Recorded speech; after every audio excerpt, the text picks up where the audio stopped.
Hello, my name is Sage Anderson, and this is my final project for week 6 of the Winogradsky columns. The first week, I made my columns by using a mud source that I got from the pond in the back of my neighborhood, and I used the water within the pond to put on top of the mud.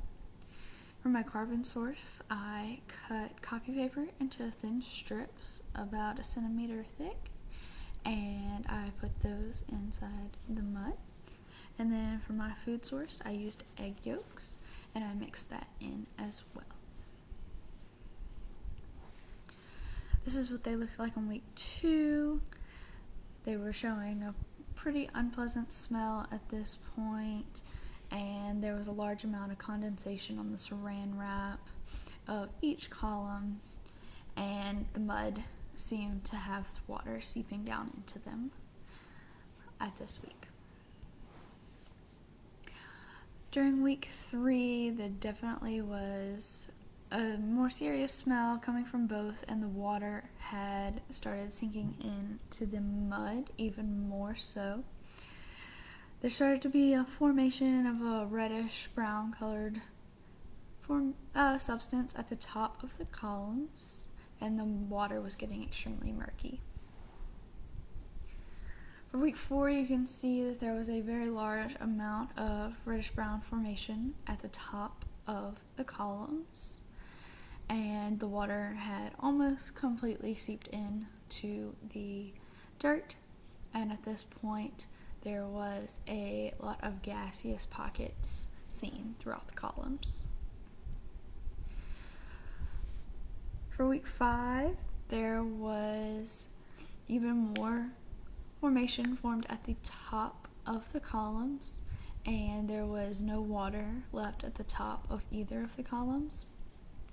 Here you started to see the major difference between the left column, which seemed to be growing upwards, and the right column, which seemed to be sinking down more. There was more gaseous spaces and gas formation in the left column than the right. And then next we have week 6. It continued to grow. This week you see that the gas pockets of the left column continued to increase, while the gas area in the right column decreased. So one trait that each of the columns shared is that they both have the reddish brown layer near the top of the columns. This growth occurred very quickly throughout week 4. It happened in the middle of the week, probably about 2 to 3 days, until it was very substantial. And then I think this is due to photosynthetic microbes, because these are made up of cyanobacteria. These microbes were formed because the columns were daily exposed to sunlight, so the UV rays created a carbon dioxide reaction.